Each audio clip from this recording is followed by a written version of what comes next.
news, everyone. The IMF, politicians, and the private sector are all getting together to discuss central bank digital currencies. That means that we won't need cash no more and we can be monitored all the time. That's going to be a much better society for everyone and definitely won't lead to social credit scores and being manipulated and having your bank shut down, will it? Surely. What are you thinking? What? You?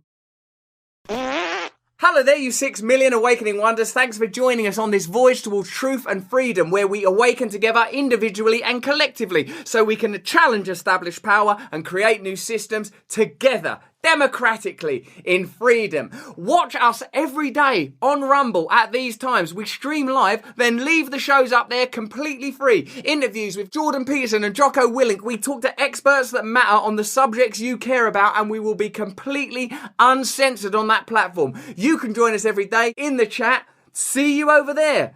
Now, let's get into today's story. There's a lot of talk about digital currencies. Some people are excited about Bitcoin and those ones that sound like Ethereum and metals from superhero movies that could change the world, those kind of ones. Imperium, Objectivo, those kind of currencies.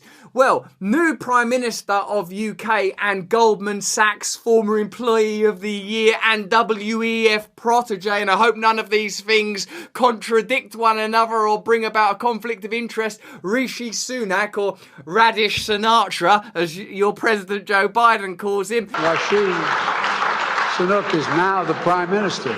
Is a keen advocate of CBDCs, central bank digital currencies. Here he is, in fact, advocating for them. Today, I'm proud to say that under the UK's presidency, the group of the world's 7 most advanced economies, the G7, is launching a set of public policy principles for retail central bank digital currencies, CBDCs. Central bank digital currencies could be a digital version of money, a bit like a digital banknote. I like it, because we've got a broad concept. What if this person's an idiot? Which we think that they are. It's like a digital penny for your digital money box, for your digital shithole that you live in. You will owe nothing. You will be happy.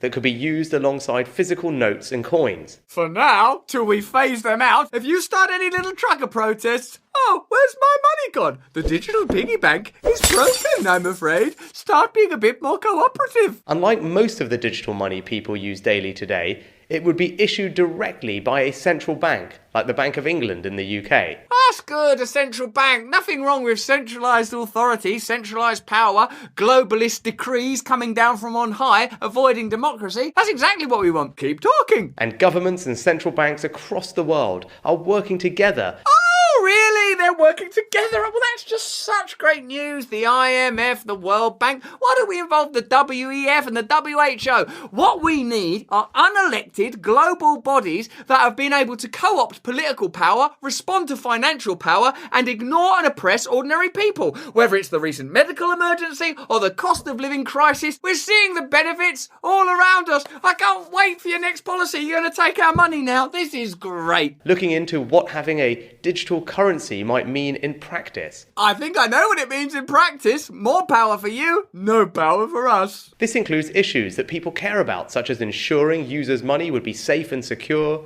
that it could work with other ways to pay, would be energy efficient. Oh, it's got to be energy efficient. I was about to say, is it energy efficient? Is it energy efficient? I've got to make sure. Oh, a few other questions. You wouldn't use this ever, would you, to implement control or to advance social credit type systems or to shut down the bank accounts of people you disagree with or to surveil people and have a surveillance network that you've developed in conjunction with big tech and now a financial arm that you're developing so that you can lockstep together and gridlock us in a digital prison of surveillance tyranny? That's just off the top of my head. Would be energy efficient. Bitcoin and those other digital currencies that we don't control, they're bad. They're not energy efficient. This one that we will control, that'll be energy efficient. So yeah, it's about energy efficiency. It's not about control.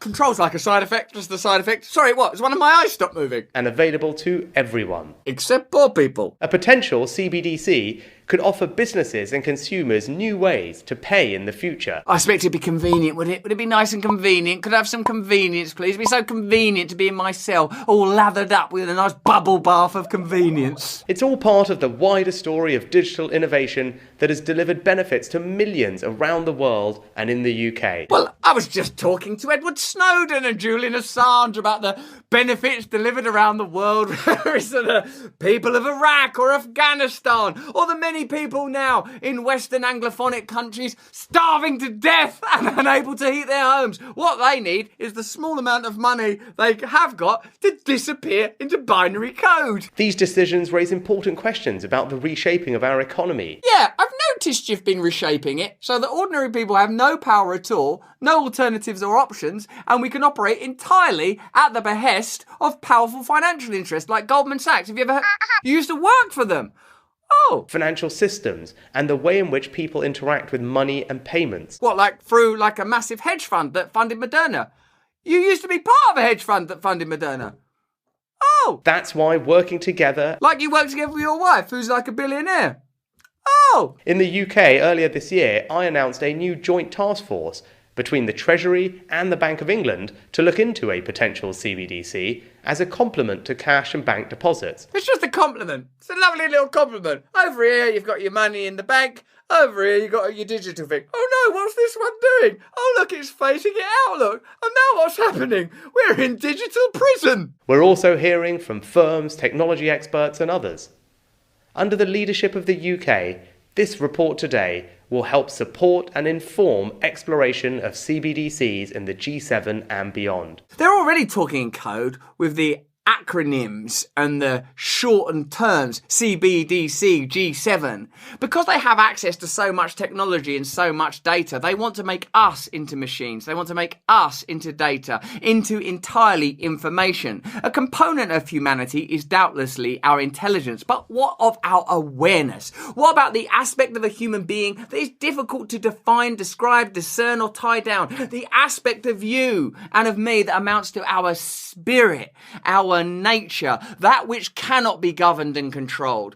Will they not rest until every aspect of human life is tied down and digitized, until every aspect of your life can be controlled and monitored? Your private conversations with your doctor now subject to state edicts, your protests shut down, your every conversation observed, your entire life just data points in the hands of Google and Facebook and Apple. What are they turning us into? They are turning us into machines. They are denying us our humanness, our ability to disagree, our ability to be unusual, our ability to be strange, our right to be who we are, our right to freedom. With these principles... Principles?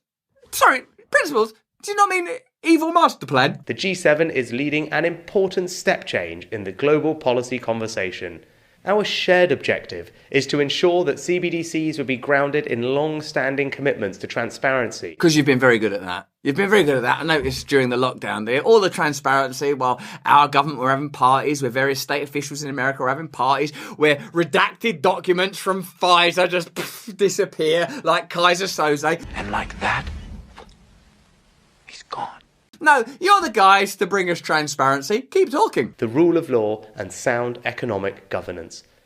The G7 will continue its work in this important area, working with others to enhance understanding and use of these principles. Do you think if you keep saying the word principles, we'll mistakenly think you have some? We're excited to be taking a leading role with G7 members in publishing this exploratory work, bringing money and finance into the 21st century. Let's look at it in a bit more detail. During the 2022 IMF World Bank Group annual meetings, Cecilia Skingsley, head of the Innovation Hub at the Bank for International Settlements, agreed with other speakers who said introducing a CBDC is not a universal solution and should instead come together with digital IDs in a package. You've tried a few times to get that package, I've noticed. People are commenting too much. What if they had a package to make sure that everyone's taken the right medicine? But I thought that medicine...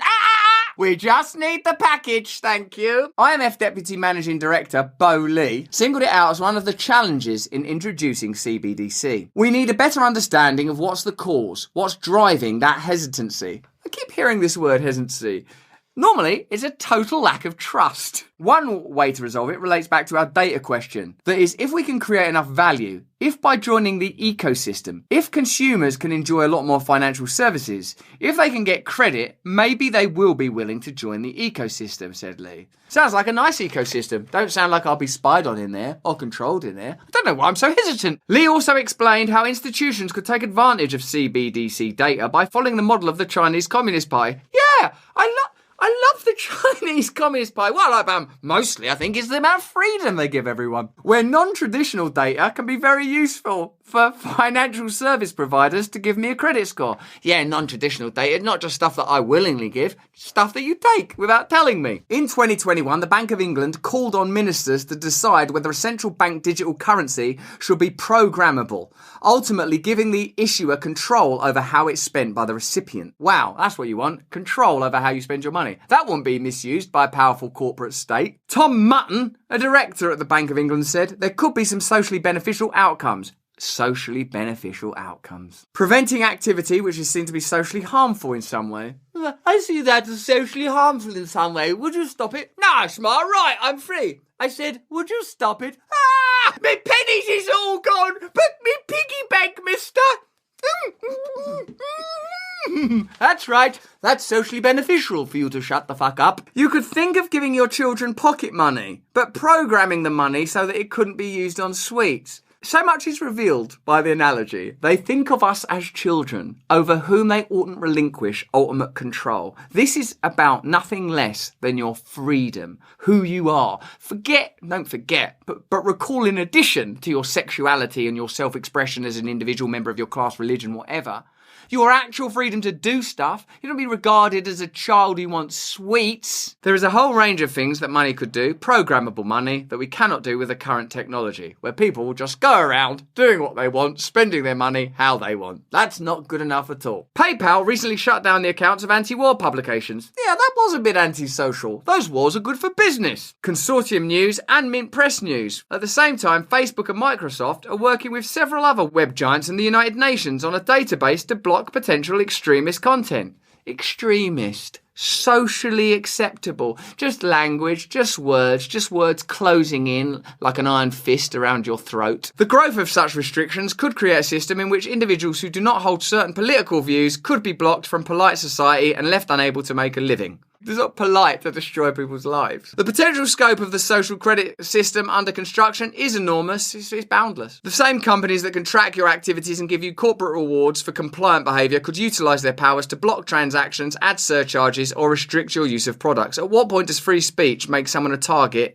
in this new system? Well, I'll leave it for you to discuss in the chat and the comments. Do you imagine this power would be misused? Do you imagine it would co-align with other abilities to capture data? Do you think an agenda would be advanced? Do you sometimes feel that social engineering is taking place, that your beliefs are being challenged and eroded, that you're being controlled and told to be something other than you are, that your ability to decide for yourself the person that you want to be is being controlled, limited, manipulated? Give these people control over your money and it's game over, baby.